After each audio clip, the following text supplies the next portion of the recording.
en vrai, ils sont plus si parfaits, je crois. Là, je suis en train de faire tu sais, mon job là. J'écris toute la journée et toute la journée, je suis sur un ordi. Ça te nique Je crois, ouais. Je crois que je perds des capacités pour des points d'optique. de vue. Merde. Hop là. C'est... Ça tourne là? Ouais, ça tourne. Oh là là. Faut être sérieux alors. Faut être sérieux, alors on arrête de dire des bêtises. Et attends, quand on parle, on se regarde ou. Non, tu peux regarder la caméra si tu veux faire une citation Instagram. Tu me regardes, enfin, c'est une Ok, conversation vas-y. quoi. Trop bien. Attends, je crois que j'ai enlevé mes. On voit pas nos pieds. Je sais pas, tu veux que je vérifie parce que sinon, si les gens screen et mettent sur. Non, c'est bon, mais tu les lèves pas parce que sinon on les voit. Ok. Je te jure, elle est pieds nus. Je suis une meuf pieds nus, moi. Eh, tu passes Nature. après Dali, hein. C'est vrai? Ouais. Oui, quel honneur.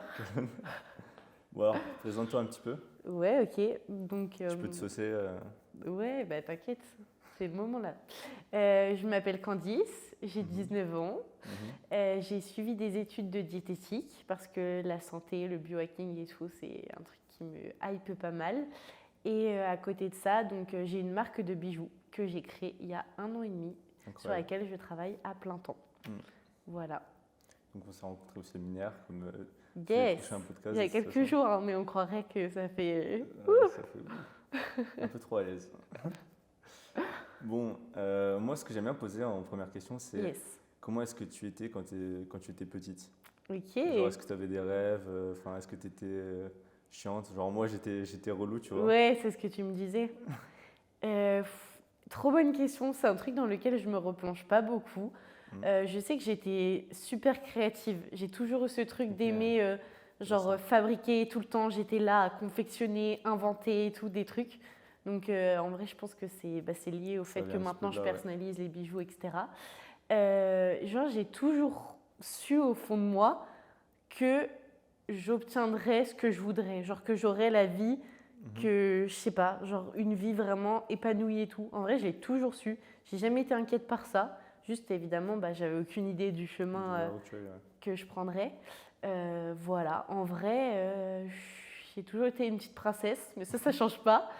On me reprochait beaucoup d'être capricieuse. On me le reproche encore. Voilà, quoi. En gros, voilà. Et donc, du coup, tu as fait des études jusqu'en diététique, tu as Ouais, dit? T'es passionnée par la santé? 2 ans. Ouais, la santé, gros sujet. Hein. Même pour toi, pour les autres aussi? Ouais, évidemment. Franchement, ça prime beaucoup plus que le business. Dans ma vie, ça a une importance énorme. Il y a tout. Il y a le sommeil, l'alimentation, il y a le sport, il y a tout ce qui va être santé mentale, réflexion, méditation et tout.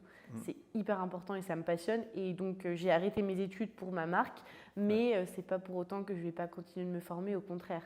Ça fait un moment que tu as envie de lancer ta marque? En vrai, non, pas du tout. Enfin, le jour où je me suis dit, oh, ok, je veux lancer ma marque, je l'ai fait direct. Donc, tu avais quoi comme optique avant de lancer ta marque? D'optique de vie. En vrai, j'étais perdue. Hein. Je sortais du bac. Je commençais mes études de diététique. Donc, pour moi, je pensais faire un truc. Alors, je ne me voyais pas être employée et tout. Ça, franchement, je l'ai vite su. Le seul truc que j'envisageais, c'était ok, pourquoi pas mon petit cabinet. Et encore. J'avais des feedbacks de diététicienne et tout, et en vrai, je savais que j'allais pas être méga épanouie. Mais au moins, tu as ce truc de c'est ton cabinet, tu es indépendante, etc. Donc ça m'attirait déjà un peu plus. C'était le seul truc possible. Et surtout, ce que je pensais plus, c'était un truc en mode coaching sur les réseaux, quoi. En vrai, dès que j'ai commencé mes études, je savais que je me dirigerais là-dedans. On a grandi de toute façon avec les réseaux et tout. Ouais, maintenant, on sait que c'est quelque chose qui est possible, tu vois. Tu étais dans le développement personnel aussi, plus jeune En vrai, pas du tout. Okay. Non, pas du tout. Après, j'ai toujours pris soin de moi, de mes pensées, etc. Donc, je me suis toujours préoccupée de mon bien-être. Donc, en vrai, c'est du développement perso. Aussi, mais non, vraiment, c'est giga récent. C'est vraiment, on m'a fait découvrir ça. Et maintenant, je suis matrixée par ça. Ok, et t'es tombée de ça, mon ex-copain. Qui a découvert ça, je sais pas comment, qui m'a clairement plongé dedans, genre ça, c'est vraiment. Une bonne influence. Hein. Ah ouais, très bonne influence. Hein. Faut bien choisir son entourage. Hein. Mais du coup, c'est un petit peu un cheat code entre guillemets de faire des études en diététique. Comme ça, tu apprends plein de connaissances là-dessus. Mais et en fait, même si tu n'avances pas, tu fais pas ça après. Exactement. Moi, je suis en école de commerce et bon, j'apprends des choses, mais ouais, je vois ce que tu veux dire. Fou. Ouais. Genre toi, tu aurais fait une école de commerce et tu aurais lancé ta marque de bijoux, ce serait passé un peu la même chose, tu vois. Ouais. Alors que là, tu as des connaissances en plus qui vont te servir toute ta vie. Ouais, carrément. Mais justement, c'est ça qui me plaisait, c'était que, en fait, pourquoi j'ai fait ce diplôme, moi, c'était pas en mode sécurité, machin et tout, parce que je savais qu'en fait, je suis débrouillarde, genre j'ai des compétences et tout, je savais que je ferais un truc, genre que j'avais pas besoin de ce diplôme pour avoir un beau CV, vu que quoi qu'il arrive, je voulais pas me faire embaucher. Moi, c'était plus la démarche d'avoir les compétences et les connaissances. Genre, c'était vraiment profondément ça qui m'intéressait pour faire un business après, mais surtout pour l'appliquer à moi-même. Genre, c'est ça qui est incroyable, tu vois. Tu avances dans les cours et tu commences à découvrir, à mieux comprendre ton environnement et tout. Et c'est tellement intéressant. Mais ouais, c'est grave un cheat code, ça c'est trop cool. Et ta famille, elle est pas dans l'entrepreneuriat ou... Ah non, pas du tout. Ouais. Pas du tout. Non. Elle a pris comment quand t'as dit Parce qu'avant ça, tu t'étais quand même un peu éloigné, tu étais parti à Bali, etc. Ouais. En vrai, forcément, les parents... Moi, j'ai eu des parents très protecteurs. Enfin, j'ai des parents, une famille très protectrice. Qui m'ont toujours couvé et tout. Donc, dès que tu fais un petit pas de côté, un petit truc nouveau, c'est attention immédiatement, tu vois. Mais ça a du bon parce que ça fait que je suis quelqu'un de prudente, qui est raisonnable, etc. Logique, il y a énormément de choses trop cool qui m'ont apporté, mais du coup, heureusement, grâce encore une fois à mon ex-copain, il m'a carrément appris à me détacher de ça et à faire mes choix. Et c'est pour ça que en sortant du bac, je suis partie à Bali et tout. J'ai fait ce gros voyage, alors que mes parents étaient carrément contre. Parce que en vrai, c'était mes économies que je mettais là-dedans. Ça fait peur, t'es 5 mois à l'étranger loin d'eux. Donc voilà, c'est tout hors de la zone de confort. Donc immédiatement, eux, ils étaient en alerte. En vrai, ils ne voulaient pas. Et en fait, assez jeune, non, pas du tout.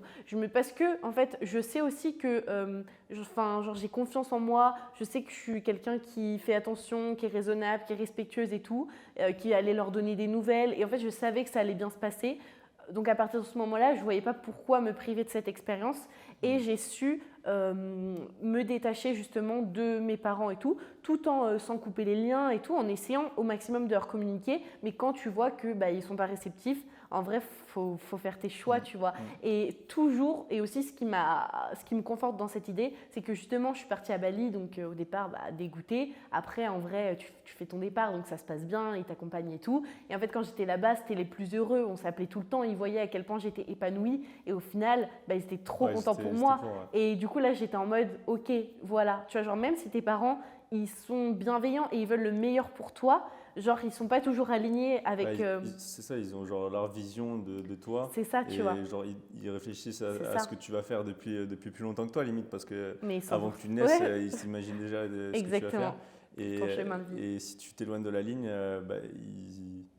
pour eux, c'est pas bon, tu vois. Pour eux, c'est directement, ils ont peur et tout, et c'est des mécanismes naturels, mais il faut en avoir conscience et savoir s'en détacher. Je pense que c'est ultra important, et je sais que c'est un sujet qui est trop difficile. Il y a tellement d'étudiants, de jeunes qui ont du mal à se détacher de l'emprise de leurs parents parce que des fois, ils vont être dépendants financièrement. Donc ça, c'était cool aussi. C'est parce que je suis partie à Bali, mais à côté de ça, j'avais un job à mi-temps avec mon ex-copain. Donc, je mettais l'argent de côté. Et donc, là-bas, j'aurais pas demandé d'argent. J'aurais pas dit, je pars là-bas, payez-moi et tout. Bon, là, c'est compliqué. En fait, c'est pour ça que j'ai été majeure. J'ai attendu d'avoir 18 ans pour partir. J'étais financièrement indépendante, j'étais raisonnable, je partais avec quelqu'un, etc., que je connaissais depuis très longtemps, qui parlait bien anglais. Enfin, voilà, genre en mode, quand tu sais, tu as confiance et tout, franchement, il faut foncer. Et c'est vrai que des fois, c'est difficile de se détacher de l'emprise de ses parents. Et donc après, pour les études et tout, pareil, ils n'étaient pas chauds pour les études à distance. Ils auraient préféré que je m'inscrive dans une école.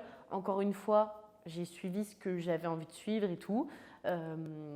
Et voilà, et après pour l'arrêt des études qui s'est fait récemment. Ça a dû être dur quand même. Là franchement, ça a été dur. Après, encore une fois, les choses se font dans le temps, c'est-à-dire que ça s'installe. Ils voyaient très bien que ma marque prenait de plus en plus d'ampleur, que ce soit financièrement, mais dans ma vie, dans ma tête, etc.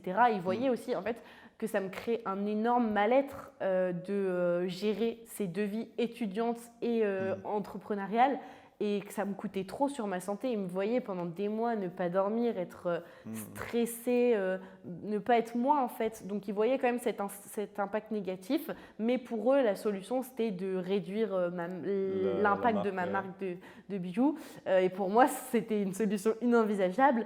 Donc en fait pareil, en fait dans la force des choses a fait que je me suis dit ok, là un jour j'ai eu ce déclic. En fait, je voulais continuer mes études pour les connaissances et tout. J'aimais trop, ça me passionnait. Mais c'est un truc à plein temps, quoi. En fait, il faut être giga investi et je ne l'étais pas du tout parce que ça ne me drivait pas autant que ma marque. Et un jour, en fait, j'ai eu ce déclic et je me suis dit, ok, genre en mode, là, Candice, juste tu te mens à toi-même, tu n'y arrives plus à gérer les deux. Donc, il faut prendre une décision. Tu as ta marque d'un côté, tes études de l'autre. Ma marque, c'était impossible de réduire la croissance. Enfin, pour moi, c'était inenvisageable marcher, en fait. Du coup, ouais. De mieux en mieux. Ouais, vraiment, c'était en pleine croissance, en plein boom et tout. Et voilà. Et donc, j'étais en mode, dans tous les cas, je ne veux pas freiner ça. Donc, malheureusement, c'est du côté des études qu'il va falloir agir.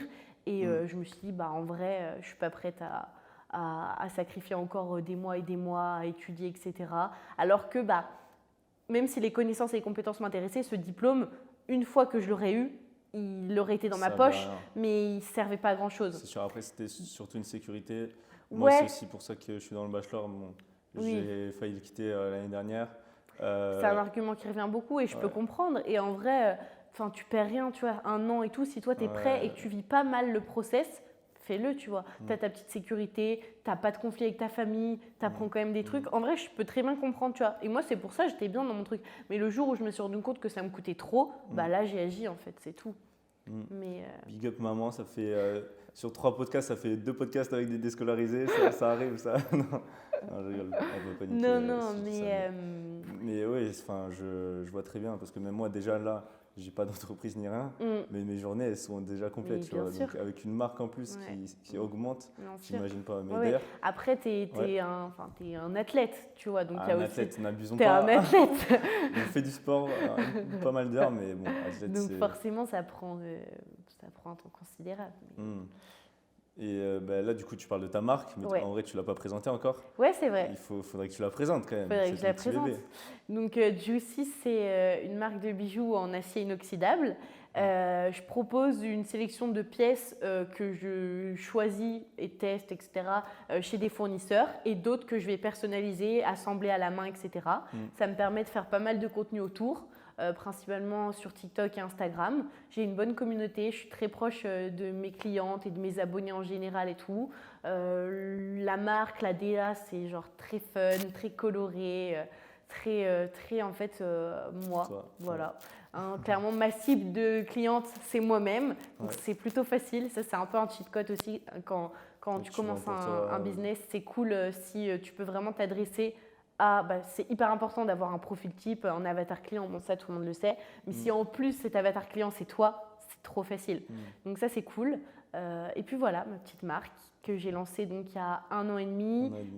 J'ai commencé sur Vinted. Après il y a 1 an j'ai créé mon site parce que je me suis fait ban de Vinted. Donc pareil, en fait les choses se font toujours dans le sens de la vie, tu vois. Les événements se présentent et en vrai j'ai cette capacité à agir rapidement.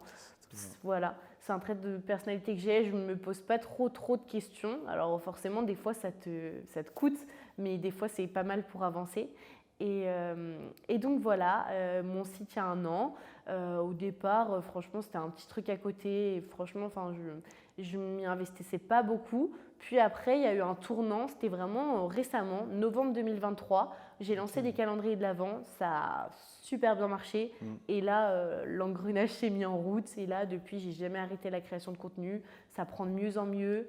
Et c'est trop cool. Et ça va venir encore plus vite là, avec toutes les tout ce que tu as appris cette semaine. Là, avec tous les skills en création de contenu que j'ai là, c'est bon, dans 2 semaines, tu es une influenceuse. Là, il y a moyen de faire un truc.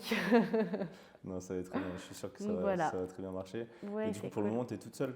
Ouais. Alors, je suis toute seule, alors que je ne devrais pas, parce qu'en vrai, forcément, j'ai des compétences, mais une marque de bijoux, tu as tellement d'aspects sur lesquels tu dois être présent. Le service client, la gestion du stock, l'expédition des commandes, la création de contenu. C'est vraiment tu es vraiment en ligne de machin et tout le temps, tu vois. Et forcément, je me fais grave dépasser. Mais c'est genre, j'aime trop dire, c'est des good problems. Genre, tu vois, c'est trop cool, tu vois, d'être dépassé par ton succès. Et ouais, voilà, tu vois. Et je sais que j'ai des périodes où j'avais qu'une envie, c'était de vivre ce que je vis à l'heure actuelle. Donc, j'essaye de me dire, ok, genre, c'est la merde, tu vois, c'est relou, mais c'est trop bien en fait. Ouais. Donc voilà, et j'ai une amie avec qui je commence à travailler qui est en école de communication et qui du coup traite un peu l'aspect création de contenu sur les réseaux, principalement sur TikTok. Et genre les collaborations qu'on fait avec les influenceuses, elle gère à 100%. Et ça me soulage pas mal et je pense qu'on va partir sur un truc plus long terme. Même pour la création, la manufacture des items, c'est toi qui fais tout? Ouais, c'est moi qui fais tout. Et tu as combien de commandes à peu près? Parce que ça doit prendre un temps. Ouais, ça prend un temps important. Alors ça dépend parce que tu vois, c'est en plein boom. Donc chaque mois, en ce moment, je dépasse mon mois précédent. Là, ce mois-ci, je suis à 230, 250 commandes. Wow. Donc c'est trop cool. Ça fait genre 7 commandes par jour. Le problème, c'est qu'en fait, 7 commandes par jour, ça se gère bien. Mais dès que tu n'en fais pas un jour, tu prends grave du retard. 14, et là, c'est chaud. Là, c'est chaud et tout. Combien en faire un? C'est tellement variable parce que en fait, ce qui est un peu long, c'est genre la mise en place. Tu as l'enveloppe, le timbre, l'affranchissement, le machin, l'adresse de la cliente. Tu as tout le packaging parce que je crée vraiment un univers. Donc, j'ai une carte où j'écris un mot à la main. Après, tu mets ta petite sucette, tu mets les petites pochettes et tout. Genre, je suis hyper investie, mais je pense que c'est ultra important. C'est là que tout se joue dans l'expérience du client. Donc ça, j'ai investi mon temps sans problème, mais c'est du temps. Donc voilà. Après, il y a des bijoux que je vais proposer sur mon site sur lesquels je ne vais pas apporter de modification. Donc ça, quand je vois ça, c'est cool parce que tu as juste à prendre dans ton petit stock, à mettre, à fermer. Ça, c'est cool. Mais des fois, tu vas avoir des commandes où genre tu as 4-5 bijoux à réaliser et des fois, un bijou, ça peut prendre 5 minutes, 10 minutes à réaliser. Mais du coup, tu vas vite, des fois, genre 30 minutes pour une enveloppe. Ça prend un temps de fou. Donc voilà, mais c'est hyper variable. Et tu vas essayer de déléguer cette partie-là ou... Ouais, exactement. J'ai une autre amie qui, justement, quand j'ai eu mon gros boom avec les calendriers de l'Avent en novembre et tout, qui sont venus m'aider et qui m'ont aidé à réaliser. Et j'ai une amie qui est vraiment douée, qui est minutieuse et tout. C'est ma meilleure amie qui vit à côté de chez moi. Et donc, je voudrais grave commencer à lui déléguer ça. Il faut que je la forme, tout simplement. Mais là, c'est prévu. Dans les prochains jours, elle va venir et tout. Tu fais ça chez toi ou voilà. t'as des... Ouais, je fais ça chez moi, dans mon appartement. J'ai la chance d'avoir un grand appartement. Donc, j'ai vraiment mon atelier. C'est cool. Et voilà.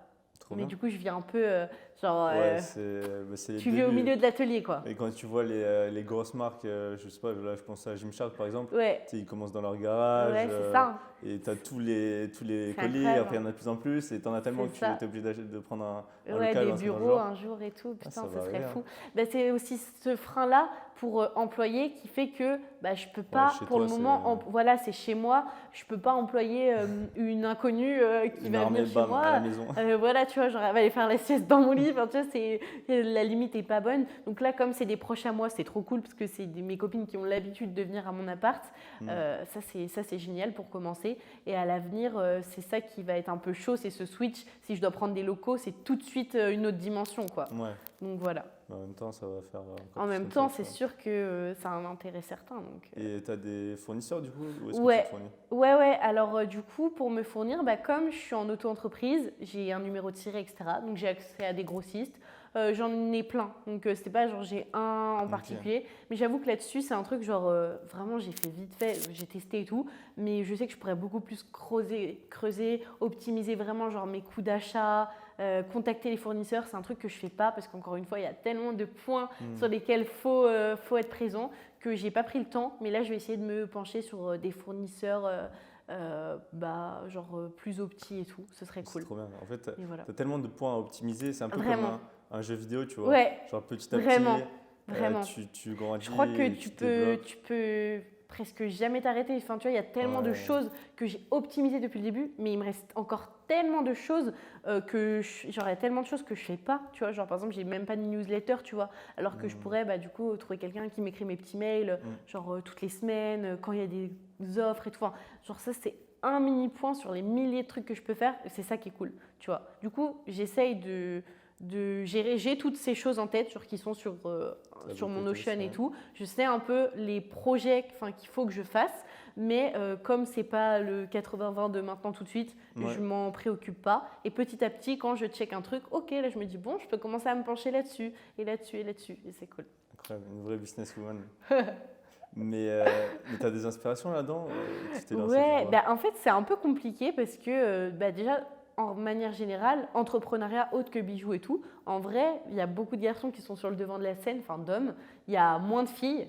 Et de se reconnaître et tout, c'est pas toujours facile parce que c'est pas parce qu'il y a une fille qui entreprend que tu vas te reconnaître dans son parcours, tu vois. Du coup, voilà.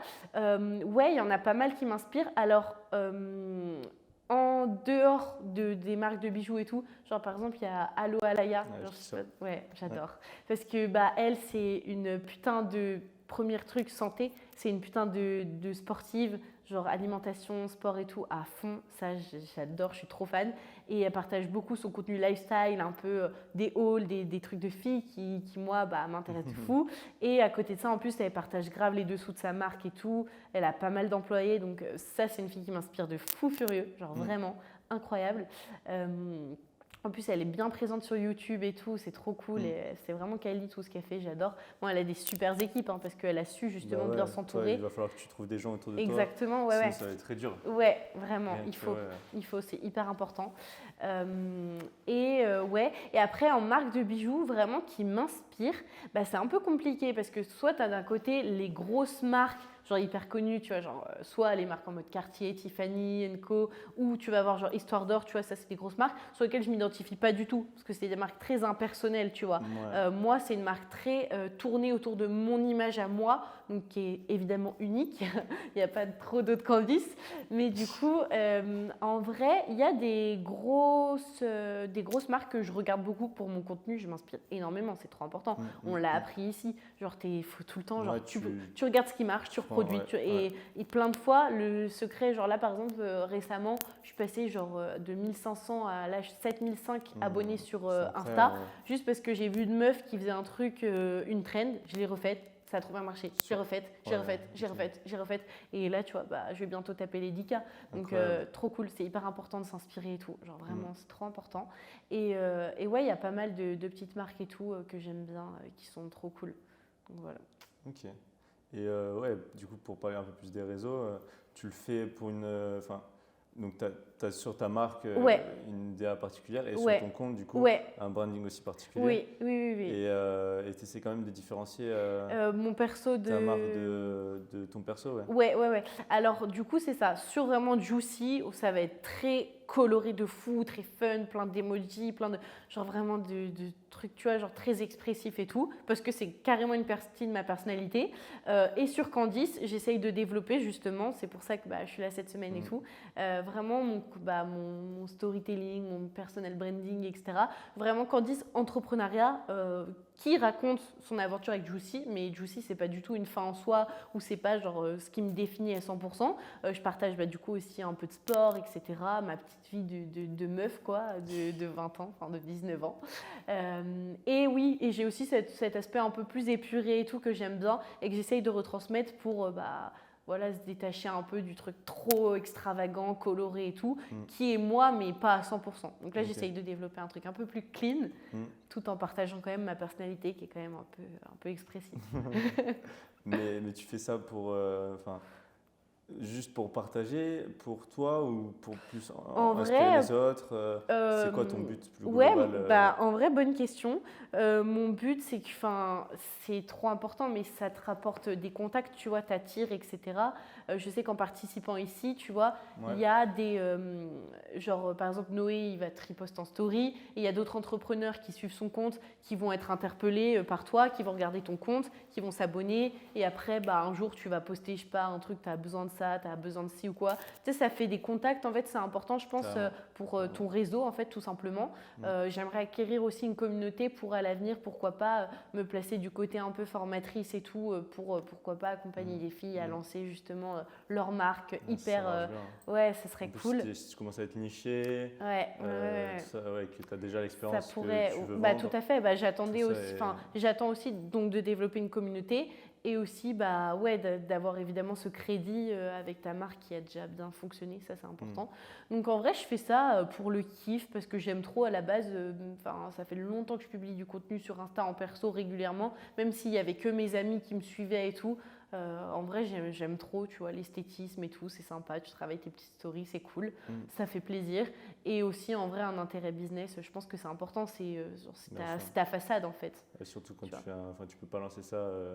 Dans ta rue ou quoi, si tu veux, vraiment. C'est tellement simple. C'est un point un peu d'ancrage, tu vois, c'est cool, c'est important, je pense. Donc voilà. En tout cas, trop inspirante, hein, parce que c'est adorable. C'est en train de marcher partout pour toi. Et écoute. En vrai, t'es qu'au début, mais ça a marché quand même assez vite en vrai. En vrai, j'ai eu de la chance. Tes premières commandes, tu les as eues en combien de temps Quand j'ai lancé mon site, ça a directement. Genre, c'était des gens que tu connaissais ou... Non, alors j'ai eu quelques copines qui ont commandé et tout, mais non, en fait, ça a directement marché parce que j'ai commencé juste avant de lancer mon site, genre pendant un mois, j'ai commencé à faire un peu TikTok en mode à hyper un peu le truc, mais j'avais très peu de visibilité. Mais j'ai un peu hypé le truc en mode le site va sortir, machin, inscris-toi là, etc.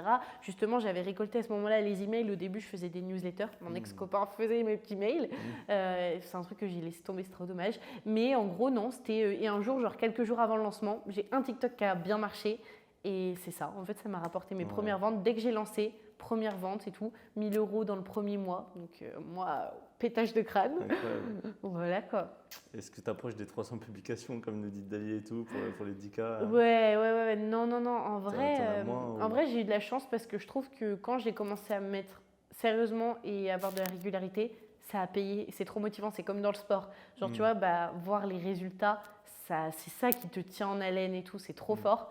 Et aussi, ce qui est cool, c'est que quand tu es moins présente, l'algorithme il te nique et tant mieux, tu vois, en mode ça te prouve que genre il n'y a pas de secret, tu vois, si tu publies, si tu publies que tu es régulier et tout, on te donne, la vie elle te donne, si tu fous rien, tu n'auras rien, tu vois, ça c'est important. Mais en vrai, j'ai eu de la chance parce que franchement, je trouve que c'est arrivé vite et tout. Après, il y a eu beaucoup de travail, hein, évidemment, c'est pas sorti de nulle part, mais c'est satisfaisant. C'est du courage, hein, parce que pour quitter tes études... en fait, je considère pas que j'ai eu besoin de courage parce que pour moi, c'est vraiment une décision qui a été évidente, qui s'est imposée à moi. Ouais, mais quand même, tes parents, eux, étaient contre ça, tu vois. Oui. Mais en fait, encore une fois, je sais que je suis en bon terme avec eux. Je sais que je suis quelqu'un de construite, de mature et tout. J'ai confiance en moi et en fait, je sais que ma décision est celle qui, à l'heure actuelle, dans ma situation, me convient. Donc, je suis ce choix en fait et je ne vais pas vivre pour mes parents ou subir une situation pour quelqu'un d'autre. Enfin, voilà. Donc, en fait, pour moi, ça n'a pas été difficile en fait, pas du tout. C'est plus l'après, maintenant que j'ai quitté, là, c'est une toute nouvelle vie en fait, c'est un tout nouveau quotidien. Et là, c'est plus difficile, tu vois. Là, les vrais problèmes commencent parce que tu as tout ton temps de libre. Donc là, c'est toi qui es responsable de chaque minute que tu dépenses. Et en vrai, c'est un vrai sujet, quoi. Donc voilà. Ouais, pour rappeler le nom de la marque, c'est Juicy. Je ne sais pas si on a beaucoup dit jusque-là. Donc s'il y a des filles qui regardent, allez donner de la force sur la marque. Mais pour revenir un petit peu sur ton aventure à Bali, est-ce que tu aurais genre des conseils ou des anecdotes à partager là-dessus En vrai, c'est quand même à partir à 18 ans, comme ça. Bon, moi aussi, je suis parti en Autriche, tu vois, mais c'était pour un stage. Ouais, je comprends. Mais là, toi, à partir... du coup, vous étiez que tous les deux. Ouais, on était tous les deux à 18 ans et tout. Franchement, c'est des souvenirs mémorables. C'est vraiment dans une vie... C'est incroyable et c'est pour ça qu'en vrai, j'étais tellement déterminée à y aller parce que je savais que c'était une opportunité, une chance parce que donc, je travaillais pour lui à l'époque. Donc j'avais pu pendant le lycée mettre de l'argent de côté, etc. Et donc l'objectif, c'était vraiment genre de voyager, de découvrir la vie, de vivre une aventure, d'apprendre l'anglais, en vrai de partir à deux, de s'éloigner un peu de notre entourage, voir ce que ça pouvait nous procurer, etc. Et en vrai, c'est merveilleux quand tu voyages. Je pense que chaque personne, il y a des gens qui ont kiffé Bali, qui n'ont pas kiffé et tout. Je pense que la destination, en vrai, elle a peu d'importance. Ce qui est important, c'est vraiment toi, ton état d'esprit, comment tu y vas. Et tu vois, genre si tu y vas en étant ouvert, en ayant envie, pas avec genre tes trucs de français, de limite, de machin, en te disant je vais découvrir, je vais voir ce que le monde a à m'offrir, je vais voir ce que les gens ont à me partager et tout, et moi ce que je vais pouvoir apporter là-bas, tu vois. Et je sais que nous, on a kiffé parce que les Balinais, c'est des gens tellement souriants, qui ont la joie de vivre, qui sont tellement bienveillants.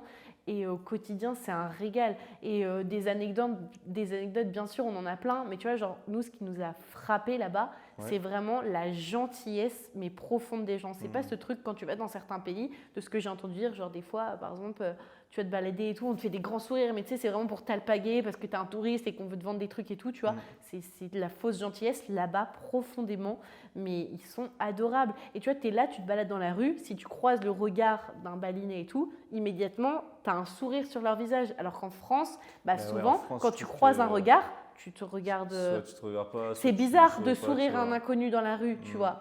En vrai, c'est bizarre, tu vois.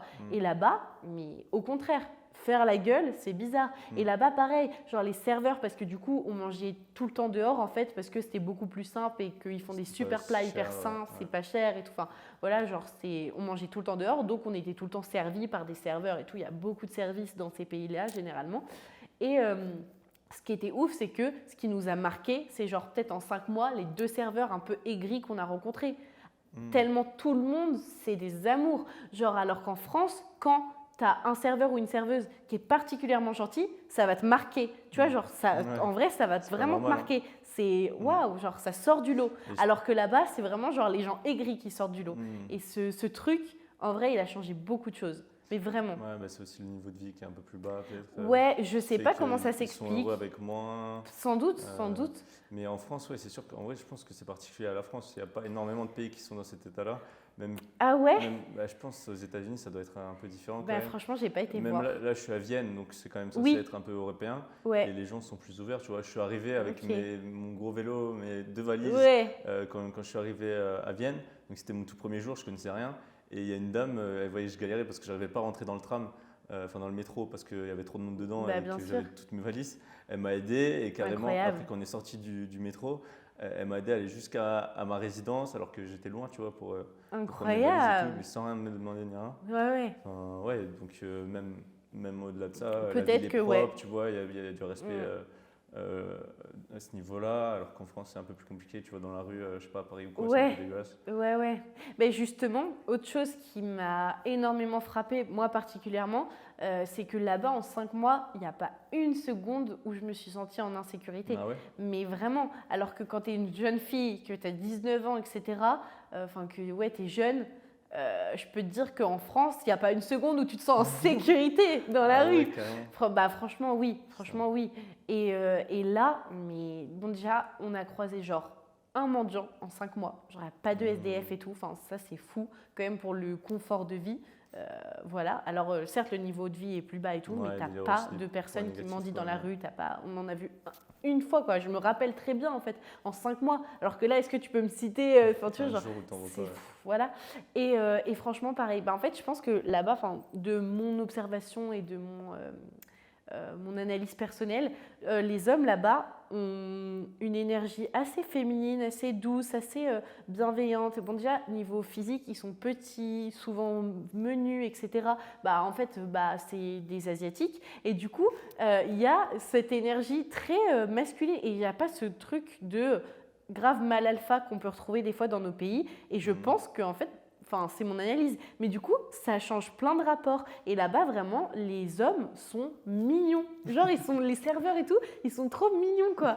Et du coup, en tout cas, je sais que là-bas, je me suis jamais sentie en insécurité. Et je me suis toujours sentie, mais alors que tu es à 12 000 km de chez toi, tu parles pas ta langue, j'avais même pas de carte SIM, on en avait acheté qu'une qui était dans le tel de mon copain. Le problème, c'est la sauce. Donc, oui. Mais non, genre tu t'es senti trop bien. Et une anecdote hyper drôle justement liée à ça. Un jour, on va dans le nord de l'île à Ahmed, pour ceux qui connaissent. On fait l'ascension du mont Agung. Donc c'est la plus haute montagne de Bali et tout. C'était incroyable. Mais on monte toute la nuit, on dort pas. On redescend. Donc physiquement, on était morts. C'était l'effort physique le plus dur que j'ai jamais fait. Et le lendemain, on devait rentrer en scout à notre habitation qui était beaucoup plus dans le sud, qui était à Canggu. Et le truc, c'était que moi, je conduisais pas du tout de scout là-bas. C'était vraiment mon copain qui conduisait. Mais on était hyper chargés, on était épuisé et c'est dur de conduire quand tu as vraiment beaucoup de poids sur le scoot, t'es deux, tu as plein de sacs et tout. Donc on ne se sentait pas en fait de faire le retour, mais on voulait absolument rentrer ce jour-là, on voulait rentrer chez nous et tout. Donc ce qu'on a décidé de faire, c'est que lui rentrait en scoot tout seul parce qu'en fait il fallait ramener le scoot et moi il m'a mis dans un taxi avec toutes les affaires. Et du coup, encore une fois je répète, genre mon téléphone, j'avais pas de carte SIM, donc ni de 4G, ni de quoi envoyer un message et tout. Pas d'option, je parle très mal anglais, mais et là-bas, du coup, ils parlent bien anglais quand même? Ils parlent très bien anglais là-bas. Okay. Très, très bien. En fait, ils vivent énormément du tourisme. C'est mondialisé. Ouais. Et c'est mondialisé et tout. Et franchement, ils parlent tous giga bien anglais, quoi. Vraiment. Après, plus tu vas dans le nord, moins c'est le cas. Et plus tu vas dans le sud, parce que plus c'est populaire, touristique, et plus voilà, c'est développé. Donc voilà. Donc il me commande un taxi et tout. Il me met dedans. Et sachant que j'avais genre peut-être 4 heures de route, je sais pas trop et tout.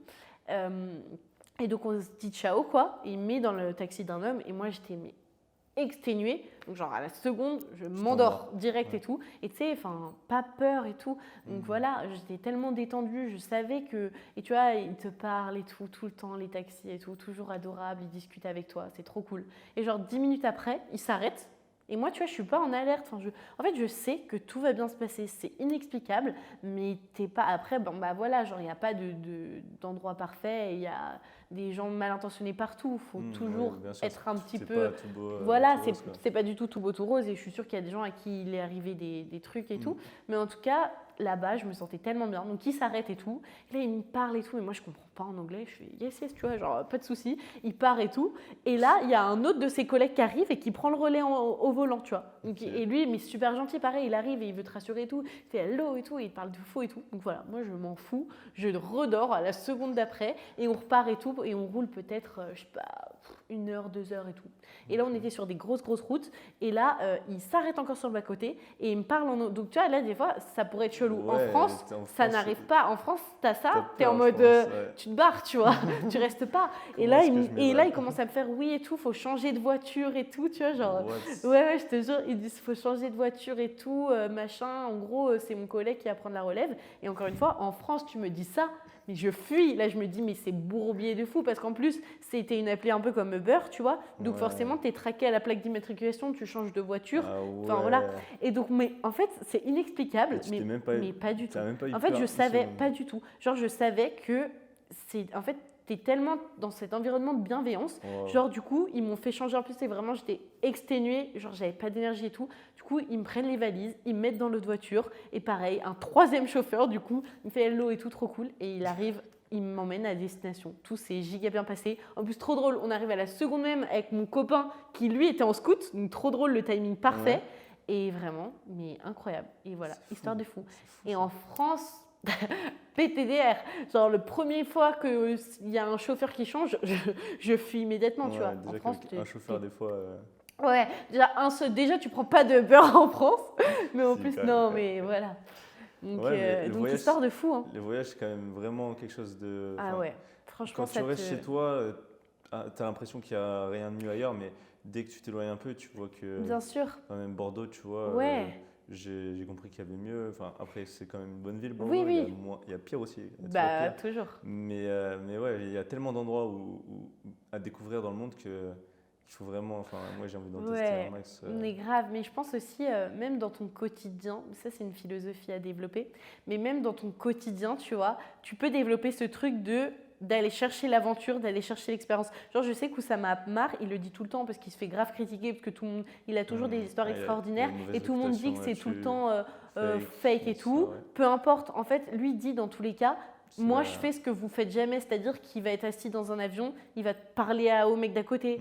Toi et moi, on le fait pas, tu vois. Genre, c'est des trucs, il va tout le temps provoquer l'expérience, la rencontre et tout. Et je pense que le voyage, ça te fait forcément découvrir des nouvelles choses et sortir de ta zone de confort, vivre des expériences. Mais je pense qu'au quotidien, tu peux développer cette philosophie un peu de genre provoquer le truc, de sortir toujours de ta zone de confort, de lâcher toujours un petit mot et tout. Et moi, c'est un truc, de base, j'étais très timide, carrément. Genre, j'osais pas… par exemple, quand j'allais être dans un magasin, j'avais besoin d'avoir le conseil d'une vendeuse ou lui demander un truc. Genre, j'allais peut-être être là pendant 10 minutes à l'observer, j'osais pas, je demandais tout le temps à ma mère ou à ma pote de commander, de machin et tout. Et maintenant, je me bouge et j'essaye. Et même, par exemple, je vais beaucoup à la salle et j'essaye toujours de dire des petits mots, d'aller parler aux gens et tout. Tu vois, et genre, c'est difficile parce que tu es en dehors de ta zone de confort, mais c'est là où la magie s'opère et je pense que c'est giga important. Là, pour une vidéo, je voulais faire une thérapie du rejet, je sais pas si tu… Non.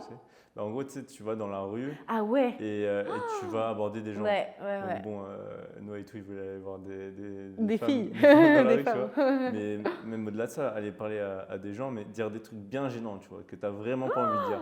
C'est fou, mais ça, c'est trop bien. Des fois, il y a des situations de fou qui arrivent. C'est inspiré, il y en a plein qui l'ont fait déjà. Bien sûr. Par exemple, Paolo Lozette, je sais pas si tu connais, il l'a fait. Mais des fois, je sais pas, par exemple, tu vas demander à quelqu'un si tu peux croquer dans son burger au McDo, tu vois, et des fois, il y en a 1 sur 1000 qui va te dire oui. Et là, ça devient ton meilleur pote parce que drôle. vous allez avoir des bêtes de délire. Mais oui, c'est incroyable. Mais je pense que c'est important, je pense que ça va être cool de le faire. Je pense que je vais le faire. C'est hyper important au quotidien. Parce que, comme tu l'as dit, les gens dans l'avion à côté, c'est dur de leur parler. Mais grave, t'es tout le temps là et tout. Et en fait c'est déconstruire ce truc. Là, t'es là, c'est la peur du rejet, exactement ça. T'es là, genre, et en fait, il faut toujours se dire, ok, au pire, qu'est-ce qui se passe? Au pire, la personne, elle est aigrie, elle te rembarre, et au pire, c'est son problème. C'est elle, genre, qui est pas ouverte, et tant pis pour elle, en fait, tu vois. Toi, t'as des trucs à lui apporter et tout. Donc, en vrai, mais c'est difficile. Et moi, c'est vraiment le travail que je fais. Et genre, je suis là et je voudrais être ici. Mais j'ai vraiment fait des progrès et je l'ai vu comment ça change. Tu vois, genre, tu as des discussions, tu fais des rencontres et tout, tu vois. Des trucs, genre, en fait… et je pense que c'est aussi hyper important, tu vois, de pas se renfermer dans sa timidité, de dire non, mais moi, je suis timide et tout. Alors, je veux bien, genre, moi, j'ai ce trait de personnalité où j'avais du mal. J'étais plus, en retrait, etc. Mais en fait, genre, t'es pas conditionné par ça, tu vois. Et c'est juste tes actions qui font que tu es timide ou que tu vas… Ça, je vais le dire à chaque épisode. Je pense les 2 derniers, je l'ai aussi… on en a aussi parlé. Mais c'est sûr que tes actions influencent la personne que tu penses être. Et la personne que tu penses être influence tes actions. C'est un cercle vicieux ou vertueux. Et en fait, quand tu nais, on te dit que tu es timide ou non, ou tu le penses parce que tu as une expérience là. La première fois que tu as un acte de timidité, tu te considères comme timide et du coup tu deviens timide. Mais en soi, en vrai, on peut même pas savoir. On peut même pas savoir si quand tu es né, tu étais timide ou non. Mais bien sûr. Tu peux pas le savoir. Sûr. En fait, exactement, je pense que ça existe même pas entre guillemets. Alors, il y en a qui ont des maladies, etc. Mais je pense que c'est juste une facilité plus ou moins importante à aller vers les autres. Et justement, je trouve que c'est hyper important. Et en fait, le fait d'être timide, je trouve que c'est un acte un peu égoïste. Parce que tu vois, toi, tu vas être renfermé, mais pour les autres, c'est désagréable d'avoir quelqu'un qui n'est pas à l'aise, etc. Et justement, de faire cet effort, je trouve que c'est un don, en fait. Tu vois, tu fais un pas vers l'autre et tu rends le moment agréable, fluide, etc.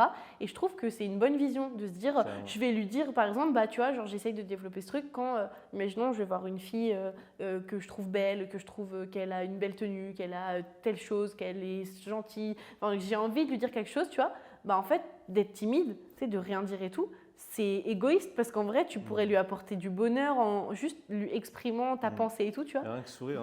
Donc, évidemment. C'est dur à faire. Moi, des fois, j'ai envie, je me dis, là, je vais sourire et le moment arrive et je le fais pas. Ah ouais? Ça m'arrive encore. C'est drôle. Mais pourtant, je suis pas trop timide. En vrai, je suis assez sociable. Franchement, moi, quand je t'ai rencontré, je dirais que tu m'as fait un grand sourire. C'était trop cool. Je m'en suis rappelé. Trop cool. Cette fois-ci, j'ai dû réussir. Mais ça m'arrive des fois. Mais bien sûr, dans l'avion, je crois on a tous nos phases. Je voulais parler aux gens à côté. Mais tu vois, ils étaient fermés. Ils avaient surtout, maintenant, tout le monde a de la musique ou un podcast en permanence. Bon, les podcasts, c'est bien. Mais si c'est le tien, ça passe. C'est bien, ça va. Mais si c'est en permanence, ça devient compliqué. Tout le monde se renferme sur soi. Quand tu vas dans le tram, dans le métro ou n'importe, tu vois, il y a 90% des gens qui sont sur leur téléphone. Et c'est abusé. Genre, moi, même en Autriche, là, je le vois, des fois, je me rends compte, tu vois.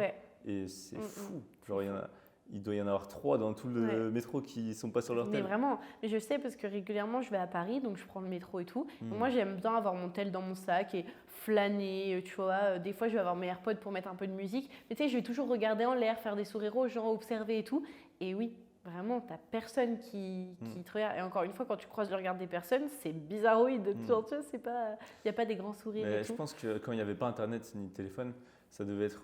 les interactions, sans doute. Je pense qu'il y avait plus d'interactions, mais ça ne devait pas être non plus si développé que ça dans le métro. Ouais, je sais pas comment c'est, mais après souvent c'est ça qu'on dit, genre on n'a jamais été aussi connectés, parce que tu vois par exemple, avant les camarades de classe, ils se voyaient la journée, ils rentraient chez eux, ils n'avaient aucun lien, tu étais qu'avec ta famille, etc.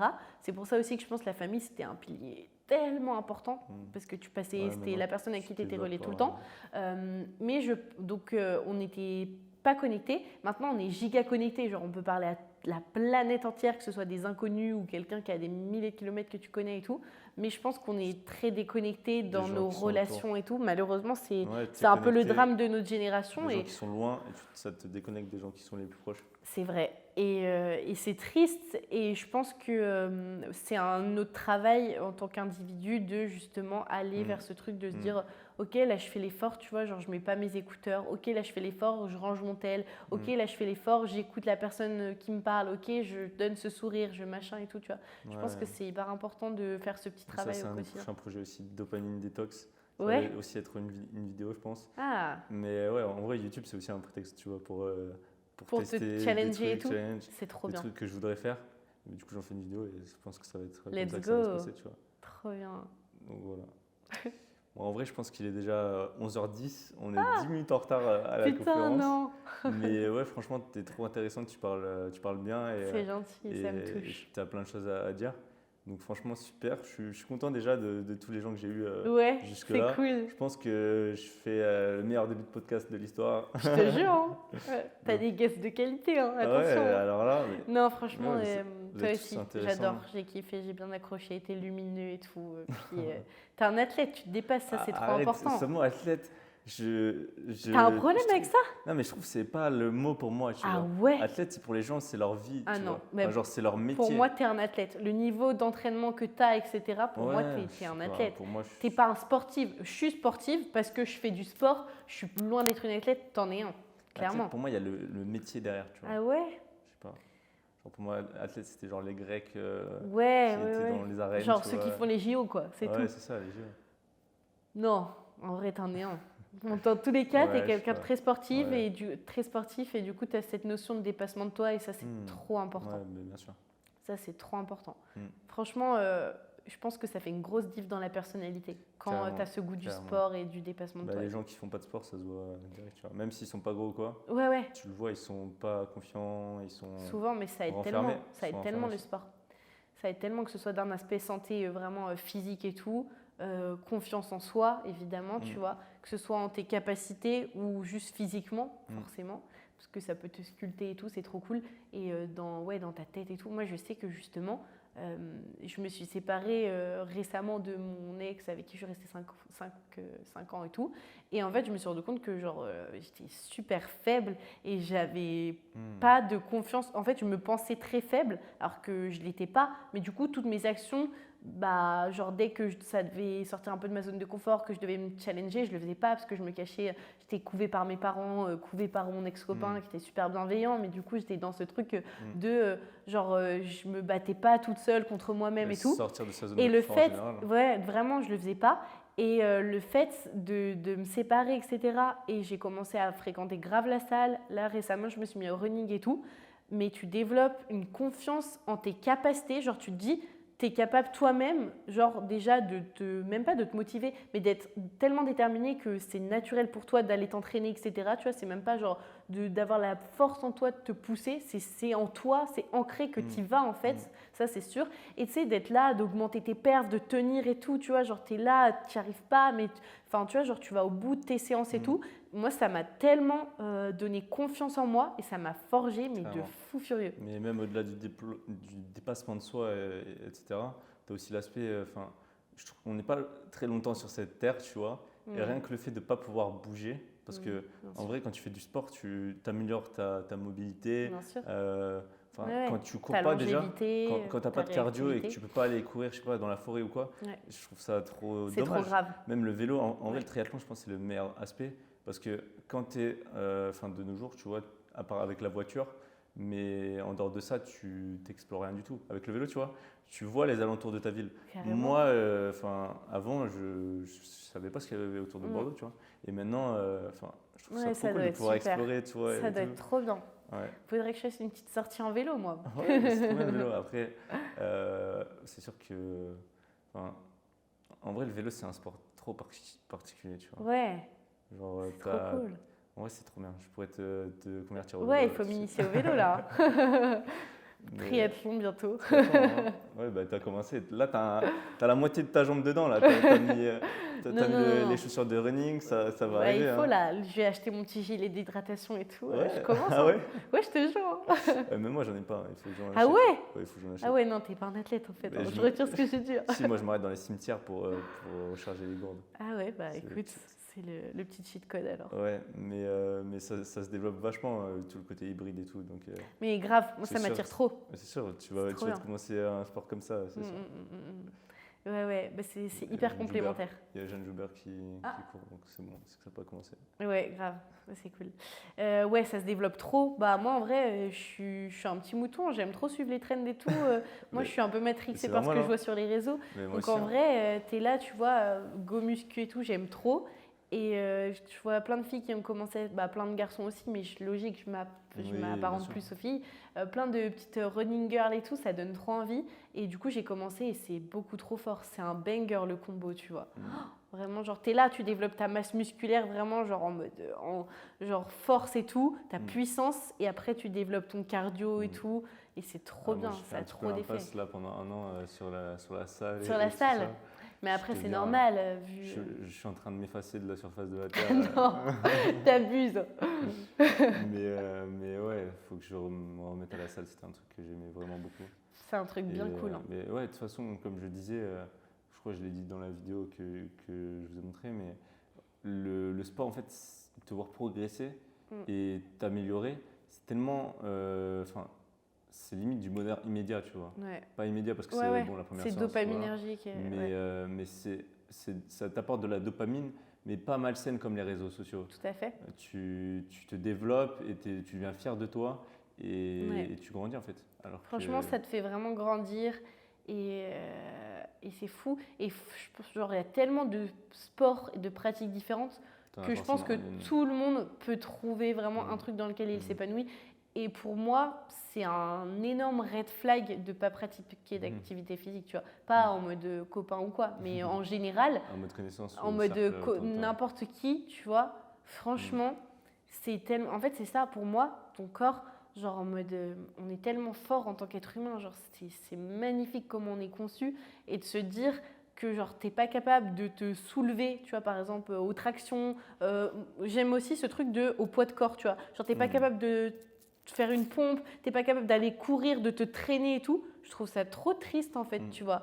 Moi, c'est un truc... Toi, t'es une machine aussi, elle tape 30 tractions d'affilée. Pas du tout. Elle en fait plus que moi. Non, c'est faux ça. Mais je trouve que c'est vachement important, tu vois, tant que tu peux, tant qu'on a la jeunesse, la vivacité, qu'on n'a pas de problème de santé et tout. Ça dure 20 ans, 30 ans et après c'est fini. Bah peut-être, hein. Mais en tout cas, moi je profite de ces 20 ou 30 ans. C'est important. Carrément.